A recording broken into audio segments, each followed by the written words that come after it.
Civil ID. അഡ്രസ്സുകൾ റദ്ദാക്കൽ ശക്തമാക്കി public authority four civil information. കെട്ടിടങ്ങൾ പൊളിച്ചതിനെ തുടർന്നും താമസക്കാർ വീട് മാറിയതായി ഉടമകൾ നൽകിയ വിവരങ്ങൾ അനുസരിച്ചുമാണ് നടപടി സ്വീകരിക്കുന്നത്. കുവൈത്തിൽ താമസവിലാസങ്ങൾ റദ്ദാക്കുന്നത് തുടരുന്നു. ഇതുവരെയായി ആയിരക്കണക്കിന് ആളുകളുടെ മേൽവിലാസങ്ങളാണ് റദ്ദ് ചെയ്തത്.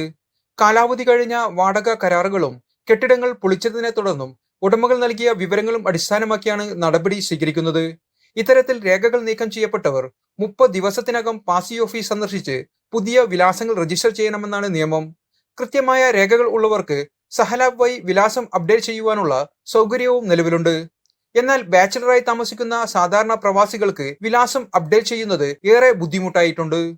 കുറഞ്ഞ ശമ്പളത്തിൽ ജോലി ചെയ്യുന്ന ഭൂരിഭാഗം പ്രവാസികൾക്കും സ്വന്തം പേരിൽ ഫ്ളാറ്റ് വാടകയ്ക്കെടുക്കുവാൻ സാധിക്കാത്തവരാണ്. അതിനിടെ ഈ പ്രതിസന്ധി ചൂഷണം ചെയ്ത് തട്ടിപ്പ് സംഘങ്ങൾ നിരവധി പേരെ പറ്റിച്ചതായും വാർത്തകളുണ്ട്.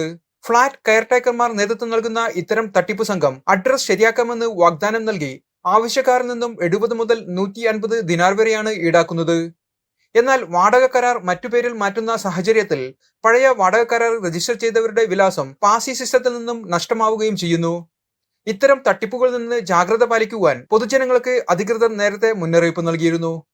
മാസങ്ങൾക്ക് മുമ്പ് വിലാസങ്ങൾ ശരിയാക്കുന്നതിനായി വ്യാജരേഖകൾ തയ്യാറാക്കിയ സർക്കാർ ജീവനക്കാർ അടക്കമുള്ളവരെ criminal investigation and financial crimes വിഭാഗം പിടികൂടിയിരുന്നു. സലീം കോട്ടയിൽ, മീഡിയ 1, കുവൈറ്റ് സിറ്റി.